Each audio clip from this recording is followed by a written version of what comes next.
Ghostwire Tokyo manages to be the most 7 out of 10 game I've played in a long time. You know, that type of game that is highly interesting, has a lot going on for itself, but never quite manages to carry it across the finish line. A category of game destined to become a cult classic, something of a B-tier type of game that used to exist a couple of console generations ago, but now is found much more so in the indie zone. I'm a big defender of this type of game, as it's when games don't have targets of being the next biggest thing, they can often settle down into something interesting. They can have a unique perspective and be playful in its approach to itself. Even if not the best thing out there, they can do something interesting. Made by Tango Gameworks of Evil Within 2 fame, and recently features on this channel, Ghostwire is one for people interested in a form of Tokyo tourism, as well as a deep connection with the myth and mundanity of that place. It has a questionable open world, combat that almost gets there, and characters that, with some expansion, could have been great. Strong words. Yet I nearly caught myself starting to do a 100% run of this game. Today's critical look at Ghostwire Tokyo will cover all of this, and what I do think it ends up making this a fascinating game. I had a really good time with it, albeit with some caveats. As always, the video in the background will be made up of some of my favourite moments from the game. You start off Ghostwire playing as Akito, in a world where thick fog has swept in across Tokyo.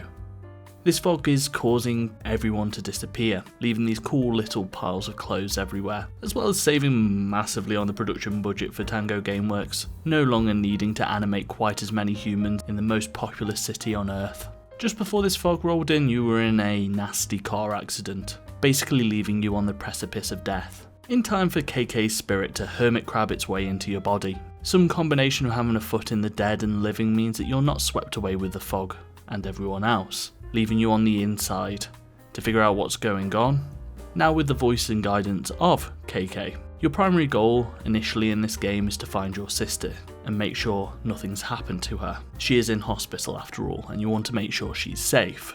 Here we're introduced to our first visitor enemies, spirits that have been corrupted by the modern world and are now coming back from the spirit realm to do the bidding of a man in a Hanya mask. You quickly find out he has captured your sister, has some sort of vendetta against KK, and is the cause of the disappearance throughout, and the visitors. It's your job to stop the man in the Hanya mask, secure KK some vengeance, and rescue your sister. As mentioned, you aren't completely alone. Having KK in your body does mean that you have a handy spiritual guide, as well as handily able to weave the elements of wind, water and fire in these Kujikiri hand gestures. The wind is a quick firing blast that can be charged for multiple shots. Water is your shotgun, shooting in a line, and then the fire is a grenade or a hard hitting type ability. You use these to fight various visitors throughout the open world of Tokyo. Each of these weaving abilities will cause damage to the visitors, eventually exposing their core. You can either then melee it out of them, sort of grabbing onto it and pulling it out of their chest, or attach these strings to it and with gestures, or with great visual flair, destroy them from a distance. As you continue through the game, the world starts to open up. Tokyo becomes this fairly typical open world. There are multiple collectibles, these torii gates that have been corrupted, and a source of a lot of fog. Decursing these will open up the map more, and side quests are also found here. You can either choose to follow the golden marker of the main quest, or get massively distracted, as I did multiple times.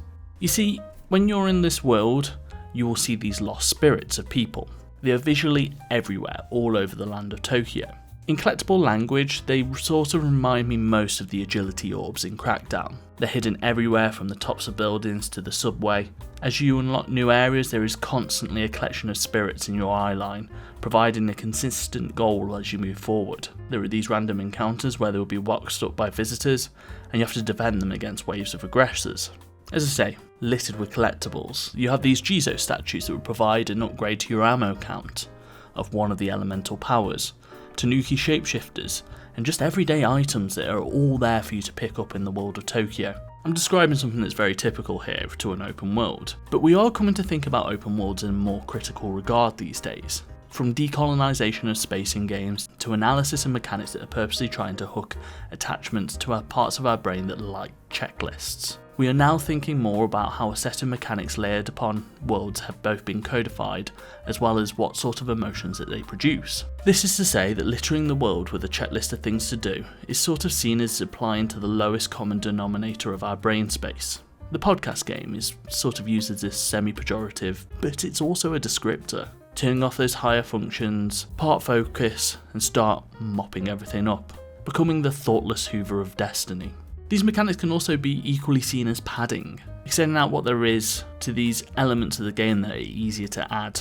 Rarely is there a long cutscene, extended dialogue, or a well-scripted encounter. Instead, text becomes the saviour of the day. Whilst not necessarily instantly easy to do, text still remains less labour intensive to produce than a lot of other disciplines when it comes to game production. In fact, it's not even that it's less labour intensive, it's that there's less natural friction producing the written word and implementing it into a digital world.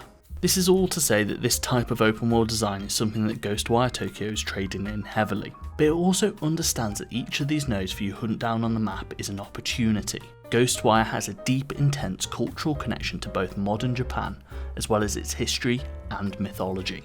It's a game totally infatuated with Tokyo as a place, with the ancient and modern trinkets that a society collects and creates, and how all this with the life in that place produces culture.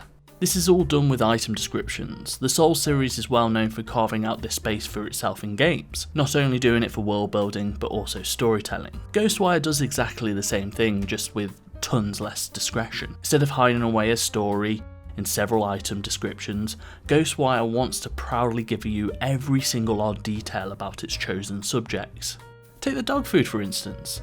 It talks about how it's been sold in Japan since the 1960s, but a law came into effect in 2009 with the aims of improving the diets of our pets. We're applying the world building of souls, but to a very real place. It's adding context to the mundane, but also the myth as well. It brings this layer of pseudo-reality to the whole place. This sort of information in this game applies to everything, from healing items, local foodstuffs, to popular desk trinkets. Not only does this help pull you into a world, it's also used in another clever way. You see, straight down the centre of Ghostwire, we have the connection of the two worlds, the real and the mundane. I mean, the main plot of the game is just this. But these descriptions extend out to yokai, these various mischievous spirits that live throughout the world. It can be seen in the case file that KK has gathered, exploring various investigations into the supernatural world throughout Tokyo. So much of this game is an opportunity to see how these worlds interact. This is exemplified in the side quests also. Side quests for me can be used to expand out the world you are creating. They are opportunities to hear extra parts to these stories, but they also can come back around and reinforce the themes and goings on from the main quest as well. This is the other thing that Ghostwire does incredibly well. Almost every single thing you can do in this game outside of the main quest sees the mundane interact with the mystical. You see people projecting extreme anguish in their mundane existence, their bosses making them work longer hours, the cherry blossoms that they love have been corrupted, or just not having enough toilet paper in one instance. These strong emotions create corruption in the spirit world, bleeding through, meaning it's perfect for you to come and kick the ass of the visitor created out of this said corruption. And I mean, that isn't to say that these side quests don't have something to be critical of. They basically all end up becoming combat of some sorts, or just a fetch quest. But they all stick incredibly to the themes that the game is trying to explore. What happens when the world of Japanese myth is superimposed onto modern day Japan? How does the kappa work in the modern day? Why are people going missing around here? I'll better get our cucumber out. Why is this odd billboard sign hiding up here? These tanuki shapeshifters hiding throughout the world. It manages to add a degree of charm to the game that is missing from some elements of the story, but it enforces the themes at play consistently throughout. When we talked about The Evil Within 2, and go watch that video if you haven't, I mentioned that that game clearly liked its characters and did a lot to explore their emotions. When Ghostwire Tokyo gets to it, it manages to almost hit the same emotional high points, but just never has enough time. That's not enough time with the characters, not enough cutscenes to actually dive into them. You do get these scenes that are the similar level of melodrama, a similar level of gravitas, but The Evil Within rarely went an hour without a cutscene. They just came at a higher and higher clip as the game went on. Ghostwire basically had sections where I did not see a cutscene for about 5 hours from the main quest. This is another symptomatic thing of the open world. Yes, it achieves padding, but sometimes it creates this massive distance between the player and the story. And that is to say that every problem within the main quest and side quest becomes an issue of combat. I know we've mentioned this, but I think it does well to actually say it in more detail. Especially as it's another system that has not become the most developed as the game continues on. There are not enough enemy types to justify this length of game. You often see them repeated in similar formations, creating the same situation for you to play over and over and over again. It's not without these little moments of highlights. Towards the end of the game, I realised that if I did combat by trying to rip out all of the cores of a group of enemies at once, instead of taking them out one at a time, creating this finishing move that felt so fun to pull off, that there was something to this system. This was play directed by myself, it wasn't something that was incentivised in the game. You can see the potential of the combat system with its upgrades, but it never quite gets there with it. Now, I did almost go 100% this game. I talked myself out of it at the end. Rationally, I usually prefer to spend that sort of time playing something new rather digging deeper into something that I have a decent sense of. But how did I almost get there? How did the game almost get me? Yes, the open world is mostly padding, but it has a really strong sense of place. It has this verticality that you unlock more of as you progress. You get this ability to glide fairly early on. You get the ability to grapple to these Tengu hovering over buildings. But one later ability sees you have the ability to summon a Tengu wherever you want at the edge of a building, which massively opens up traversal across this open world. I mentioned agility orbs from Crackdown earlier, and this game has a really similar feel. Each time you get to the rooftop with the spirits, the ones that you were aiming for, you can just see just a few more on that next rooftop over, and you collect those, and you can see a few more just on the ground near you. You collect those. It becomes really easy to start mindlessly collecting all these, but in a way that provides just enough resistance for it to be interesting. Your next collection is just hard enough to put your brain into a low gear, but not hard enough that you have to really fight for it. It makes for a really compelling, semi-frictionless experience. If not particularly additive, it's a nice way to waste a couple of hours. So Ghostwire may be a game that has a few hours to it, spread rather thinly over an open world, but the seasoning that comes with the trinkets, side quests and story are a great addition. For me, an open world is successful if it becomes a place I want to be in, which is especially interesting considering that it's based on Tokyo, a real world place. But as many of us have the filmic idea of New York,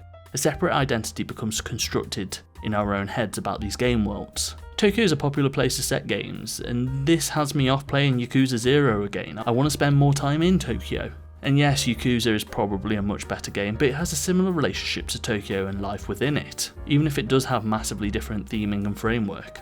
The intersection of myth and mundanity works so well in this game that it carries you completely through it. I could probably go off on a couple of poorly remembered paragraphs from podcasts years ago about how Japanese myth is particularly suited to the way that this game interacts with it, but I think the more important part of this is how authentic the game feels. It properly understands its material, and it's both playful with it as well as true to it. As with all myths, there is an element of fungibility to them. They are stories passed on indefinitely between people creating a life of their own. Finding truth or actuality out them is impossible and misses the point. This is what makes them myths. It's the transformability, but also completely butchering them. Changing them carelessly from the outside of the culture would only diminish what can be gained from using them as sort of background for a game. It's only with the care and playfulness do we get Ghostwire's joyful exploration of its own culture. It really is quite a shame that the rest of the game doesn't fully hold up to this, but when I talk about this tier of games, the reason I find them interesting is that they can do one aspect extremely well, and this game clearly knew which aspect it was going to do. There's so much in the combat in the open world that feels like unrealised potential. But then actualised potential in all of that codex, it creates a living beating heart to pump life force into the rest of the game. All of this compiled together with the additive side quests. Even if elements fall flat, it has parts that shout out much better than that next monotonous game with the similar mechanics to come out. Stepping away from horror, Tango manages to make a game that's still interested in the creepy, the odd and the unexplainable, and grounds it incredibly in historical myth. The combat may never come together, stealth starts to feel superfluous and the story never quite given the space, but there is enough to bring together a game that has so many concepts that I would love to see expanded upon. Where in some areas it may become lackluster, the charm of what it does so well brings together an experience. This is a word that I fall back on far too much. it is interesting. Thank you for watching, that's going to be all for today. My name's been Billy, please like the video if you've enjoyed it, subscribe to make me a happy person, and so on, you know the things. Let me know your thoughts on Ghostwire Tokyo, good or bad, in the comments. Bye!